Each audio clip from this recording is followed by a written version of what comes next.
Paano kung sabihin ko sa'yo na hindi mo talaga kailangan ng closure para makamove on? Ilang beses mo nang sinabi sa sarili mo na kailangan ko lang ng closure para matahimik na ako. Pero bakit kahit nakuha mo na ang sagot, mas masakit pa rin? O mas malala? Paano kung ang hinahanap mong closure ay siya ring dahilan kung bakit hindi ka makalet go? Ayon sa psychology, may isang katotohanan na mahirap tanggapin. Hindi lahat ng sugat kailangang sarhan para maghilom. At minsan, ang closure na hinahanap mo ay hindi talaga nanggagaling sa kanila, kundi sa sarili mo. Bago tayo magsimula, kung gusto mo ng mga ganitong topic tungkol sa human psychology, emotions at behavior, huwag mong kalimutang mag-subscribe dito sa ating channel para lagi kang updated sa mga bagong kaalamang ibabahagi ko. 1. Totoo bang kailangan mo ito para makamove on? May mga gabi na hindi ka makatulog, hindi dahil mahal mo pa siya, kundi dahil may mga tanong na hindi nasagot. Bakit bigla siyang nagbago? May nagawa ka bang mali? May kulang ba sa'yo? At doon nagsisimula ang paniniwala mo. Kailangan ko lang ng closure para makamove on na ako. Pero ayon sa psychology, ang closure na hinahanap mo ay hindi laging solusyon. Minsan, isa lang itong paraan ng isip mo para makahanap ng kontrol sa isang sitwasyong wala ka ng kontrol. Gusto ng utak mo ng malinaw na ending. Parang kwento na may simula, gitna at wakas. Pero ang problema, hindi lahat ng relasyon may ganong klaseng pagtatapos. At kahit makuha mo pa ang sagot na hinahanap mo, hindi nito agad mawawala ang sakit. Dahil ang totoo, hindi ka nasasaktan dahil wala kang closure. Nasasaktan ka dahil may mga bagay na hindi mo matanggap. Minsan, ang closure ay hindi nanggagaling sa ibang tao. Hindi ito ibinibigay. Ito ay ginagawa. Ginagawa sa paraan ng pagtanggap na tapos na. Na hindi lahat ng tanong may sagot. At hindi lahat ng kwento kailangan ng paliwanag para matapos. 2. Bakit ka naghahanap ng closure? Kahit alam mong tapos na. Alam mong tapos na. Wala na kayo. Wala nang babalikan. Pero bakit parang may bahagi sa'yo na ayaw pa ring sumuko? Bakit gusto mo pa rin siyang kausapin, tanungin, at balikan ang mga bagay na alam mong wala nang patutunguhan? Sa psychology, normal lang ito. Ang utak ng tao ay hindi komportable sa mga bagay na hindi buo o hindi malinaw. Tinatawag itong need for cognitive closure. Gusto natin ng kasagutan dahil nagbibigay ito ng pakiramdam ng kontrol at kapanatagan. Pero dito nagkakaroon ng problema. Kahit alam mong tapos na, may emosyonal na bahagi ng isip mo na umaasa pa rin na may kulang pang paliwanag. Parang iniisip mo na kapag nalaman mo ang buong katotohanan, magiging mas madali ang pagbitaw. Pero kadalasan, hindi iyon ang nangyayari. Sa halip na gumaan, bumabalik ka lang sa simula. Mas lalo mong binubuhay ang mga alaala, ang sakit at ang pag-asa na dapat matagal mo nang binitawan. Ang totoo, hindi ka naghahanap ng closure dahil kailangan mo ito. Naghahanap ka ng closure dahil nahihirapan kang tanggapin na minsan ang katapusan ay walang malinaw na dahilan. At iyon ang mahirap tanggapin, na may mga relasyon na nagtatapos hindi dahil may mali, kundi dahil tapos na talaga ang papel ninyo sa buhay ng isa't isa. Kaya imbes na hanapin mo ang closure sa kanya, subukan mong ibalik ito sa sarili mo. Hindi mo kailangan ng sagot mula sa taong umalis. Kailangan mo ng desisyon mula sa sarili mo na itigil na ang paghahanap. Dahil minsan, ang tunay na closure ay nangyayari kapag tinanggap mong hindi mo na kailangang malaman ang lahat. 3. The psychology of closure. Sagot ba ito o panibagong sakit? Akala mo kapag nakuha mo na ang closure, magiging okay ka na. Parang may switch na biglang papatay sa sakit, sa pag-iisip at sa pag-asa. Pero bakit ganun? Bakit may mga taong nakakuha na ng sagot, pero mas lalo pang nasaktan? Sa psychology, may tinatawag na emotional reopening. Kapag binalikan mo ang isang sitwasyon para humingi ng closure, hindi lang sagot ang binubuksan mo. Binubuksan mo ulit ang emosyon na matagal mo nang sinusubukang isara. Kaya kahit malinaw na ang lahat, parang bumabalik ka sa umpisa. Parang sariwa ulit ang lahat ng sakit na akala mo nalampasan mo na. At dito pumapasok ang isang mahalagang tanong. Ang closure ba ay para gumaan ang pakiramdam? O para lang masatisfy ang curiosity mo? Dahil minsan, hindi mo naman talaga kailangan ng sagot. Gusto mo lang kumpirmahin ang mga bagay na alam mo na sa sarili mo, na hindi ka na niya mahal, na may iba na siya, na hindi na kayo pareho ng nararamdaman. Pero kapag narinig mo ito mula sa kanya, mas nagiging totoo, mas mabigat, mas masakit. Kaya sa halip na makatulong, nagiging panibagong sugat ang closure. Ang totoo, hindi lahat ng katotohanan ay nakakapagpagaan. May mga katotohanan na kailangan mong tanggapin ng hindi na inuulit-ulit. Minsan, ang pinakamabisang paraan para gumaling ay hindi ang pag-alam ng lahat, kundi ang pagpili na huwag nang balikan pa ang mga bagay na tapos na. 4. Hindi lahat may closure. Bakit kailangan mong tanggapin?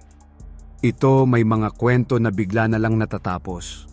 Walang paliwanag, walang maayos na paalam. At doon ka naiiwan, hawak ang mga tanong na hindi kailanman nasagot. Sa isip mo, hindi pa ito tapos. Kasi para sa'yo, ang isang bagay ay hindi pwedeng matapos ng ganito lang. Kailangan may dahilan. Kailangan may closure. Pero ayon sa psychology, hindi lahat ng sitwasyon sa buhay ay may malinaw na pagtatapos. At ang patuloy mong paghahanap ng sagot ay maaaring dahilan kung bakit ka lalo nahihirapan. Ang utak mo ay natural na naghahanap ng meaning. Gusto nitong buuin ang kwento para mas madaling tanggapin. Pero kapag walang ibinigay na paliwanag, ikaw mismo ang gumagawa ng sarili mong bersyon. Minsan, sinisisi mo ang sarili mo. Minsan, iniisip mong may kulang ka. At minsan, umaasa ka pa rin na babalik siya para tapusin ang nasimulan ninyo. Pero ang katotohanan ay mas simple at mas masakit. May mga tao talagang umaalis ng walang paliwanag. Hindi dahil may mali sa'yo, kundi dahil iyon ang pinili nila. At doon pumapasok ang acceptance. Hindi yung klase ng pagtanggap na may kasamang sagot, kundi yung pagtanggap na kahit walang sagot. Hindi madaling tanggapin ang isang kwento na walang closure. Pero minsan, ito ang kailangan para makausad ka. Dahil habang hinihintay mo ang ending na hindi darating, ikaw mismo ang hindi makaalis sa pahinang matagal nang tapos. At baka ang tunay na closure na hinahanap mo ay hindi manggagaling sa kanila, kundi sa desisyon mong tanggapin na hindi mo na ito makukuha. 5. Closure o excuse? Ang totoong dahilan kung bakit ka hindi maka-move on. Ilang beses mo nang sinabi sa sarili mo, kailangan ko lang ng closure para makausad na ako. Pero napansin mo ba? Matagal nang tapos. Pero parang hindi ka pa rin umaalis. Sa psychology, may isang bagay na bihirang aminin ng tao. Minsan, ang closure ay hindi talaga kailangan. Ginagamit lang ito bilang dahilan para manatili. Dahilan para maghintay. Dahilan para umasa. Dahilan para hindi tuluyang bitawan ang isang taong matagal ka nang binitawan. Kasi kapag sinabi mong wala pa akong closure, parang may maliit na bahagi sa'yo na nagsasabing hindi pa ito tapos. Na baka may babalikan pa. Na baka may chance pa. Pero ang totoo, hindi ka na naghahanap ng sagot. Alam mo na ang nangyari. Alam mo na kung bakit nagbago. Alam mo na kung saan ka naiwan. Ang hindi mo lang matanggap ay ang katotohanan na wala na. At mas madaling sabihin na kulang ka lang sa closure kesa aminin na nahihirapan kang bitawan ng isang bagay na mahalaga sa'yo. Dito nagiging delikado ang closure. Nagiging excuse ito para hindi ka mag-move on. Para ipagpaliban ang sakit. Para manatili sa pagitan ng nakaraan at kasalukuyan. Pero ang paghilom ay hindi nagsisimula sa paghahanap ng sagot. Nagsisimula ito sa pag-amin sa sarili mo na tapos na. Na kahit walang closure, kailangan mong umusad. Na kahit masakit, kailangan mong piliin ang sarili mo. 6. Bakit mas lalo kang nasasaktan? Kapag hinanap mo ang closure, akala mo kapag hinarap mo na siya at nakuha ang sagot, gagaan ang pakiramdam mo. Na kapag malinaw na ang lahat, titigil na ang sakit. Pero bakit ganun? Bakit pagkatapos mong humingi ng closure, parang mas mabigat pa ang nararamdaman mo? Sa psychology, may dahilan kung bakit nangyayari ito. Kapag binalikan mo ang isang taong naka-attach ka pa rin, hindi lang isip ang gumagalaw.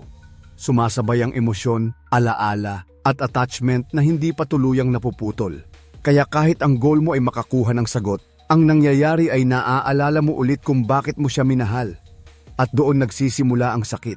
Bawat salita niya, bawat paliwanag, lalo lang nagiging totoo ang katapusan na pilit mong iniiwasan.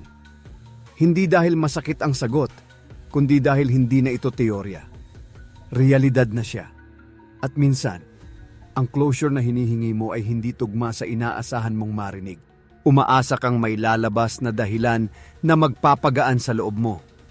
Pero ang naririnig mo ay mga salitang lalo lang nagpapabigat. Na hindi ka na niya mahal. Na may iba na siya. Natapos na talaga. At sa puntong iyon, hindi mo lang tinatanggap ang sagot. Tinatanggap mo rin ang pagkawala. Kaya mas masakit. Kasi hindi lang sugat ang binubuksan mo, pinipilit mo rin itong harapin ng sabay-sabay. Minsan, hindi ang kakulangan ng closure ang problema, kundi ang timing ng paghahanap nito.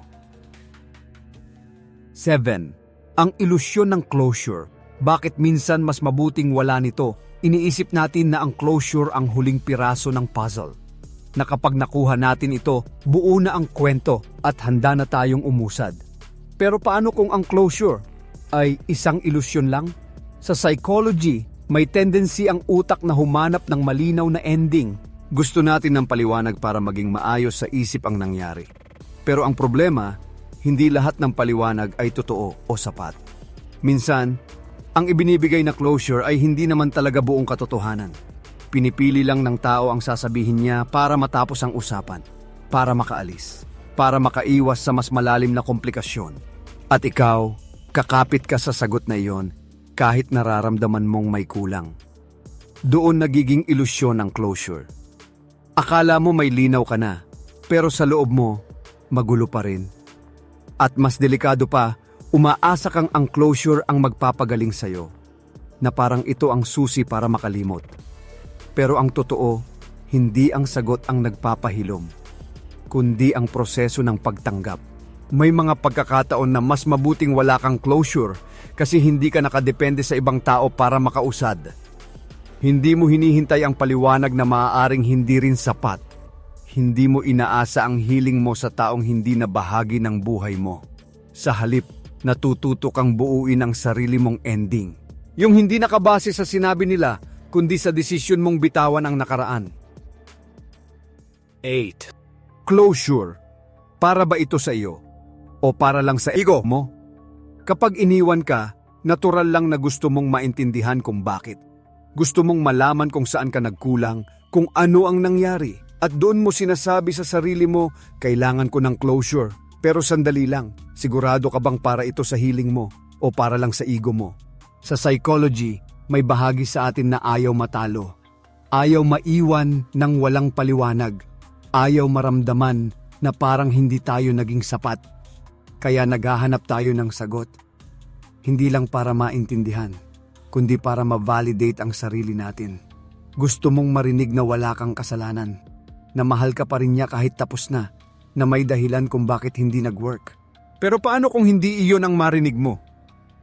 Paano kung ang katotohanan ay simple lang na hindi ka na niya pinili? Doon nasasaktan ang ego. Hindi dahil mahal mo pa siya, kundi dahil tinamaan ang tingin mo sa sarili mo. At minsan, ang paghahanap ng closure ay paraan lang para ayusin ang sugat ng pride, hindi ang sugat ng puso. Kaya kahit makuha mo ang sagot, kung ang ego ang naghahanap, hindi ka pa rin magiging payapa. Kasi ang ego ay laging may bagong tanong, laging may gustong patunayan. Samantalang ang tunay na healing hindi nangangailangan ng paliwanag mula sa iba. Kailangan lang nito ng pagtanggap na hindi lahat ng bagay ay tungkol sa halaga mo bilang tao. 9. Hindi ka makamove on dahil sa closure o dahil sa katotohanan. Sinasabi mo sa sarili mo, hindi pa ako makamove on kasi wala pa akong closure. Parang may kulang, parang may piraso ng kwento na hindi pa tapos. Pero paano kung hindi talaga closure ang problema?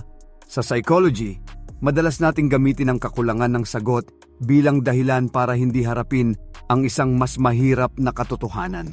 Kasi mas madaling sabihin na kulang ka lang sa paliwanag kaysa aminin na alam mo na ang totoo at ayaw mo lang itong tanggapin. Alam mo na kung bakit nagbago ang lahat. Alam mo na kung bakit siya umalis. Hindi mo man narinig direkta mula sa kanya, nararamdaman mo na. Pero ang katotohanang iyon hindi tugma sa gusto mong paniwalaan. Kaya kumakapit ka sa ideya ng closure.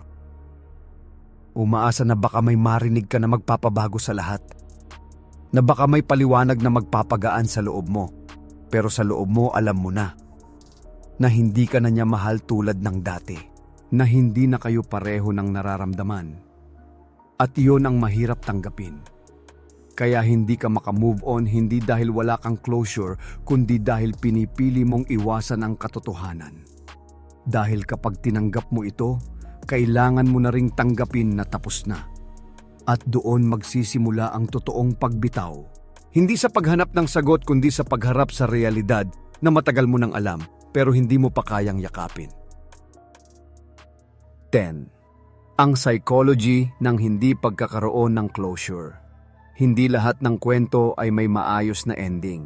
May mga relasyon na bigla na lang natatapos, walang paliwanag, walang paalam. At doon ka naiiwan, dala ang tanong, bakit ganito ang nangyari? Sa psychology, ang kawalan ng closure ay isa sa pinakamahirap tanggapin. Kasi ang isip natin ay naghahanap ng kasagutan. Gusto nating buuin ang kwento para magkaroon ng sense ang lahat. Pero minsan, kahit anong isip mo hindi mo talaga makukuha ang sagot. At dito pumapasok ang isang mahalagang realization na hindi lahat ng bagay ay kailangang maintindihan para tuluyang bitawan. Ang hindi pagkakaroon ng closure ay hindi ibig sabihin na kulang ang kwento mo. Ibig sabihin lang nito, may mga bagay na hindi mo kontrolado. At habang hinihintay mo ang sagot na maaaring hindi darating, lalo ka lang nananatili sa nakaraan. Pero kapag tinanggap mo na hindi mo ito makukuha doon, nagsisimula ang totoong paglaya. Unti-unti mong tinatanggap na hindi mo kailangan ng paliwanag para sabihin sa sarili mo na tapos na. Hindi mo kailangan ng huling usapan para piliing mag-move forward. Kasi ang closure ay hindi laging ibinibigay. Minsan, pinipili ito. Pinipili sa paraan ng pag-let go kahit hindi kumpleto ang kwento. At sa huli, maiintindihan mo rin na okay lang pala na may mga tanong na walang sagot. Dahil hindi lahat ng katapusan ay kailangang malinaw para masabi mong handa ka nang magsimula ulit. Marirealize mo. Hindi pala lahat ng kwento kailangan ng maayos na pagtatapos para makausad ka. Minsan, ang hinahanap mong closure ay hindi talaga manggagaling sa kanila, kundi sa desisyon mong tigilan na ang paglingon at piliin na ang sarili mo. Hindi madaling tanggapin ang mga tanong na walang sagot.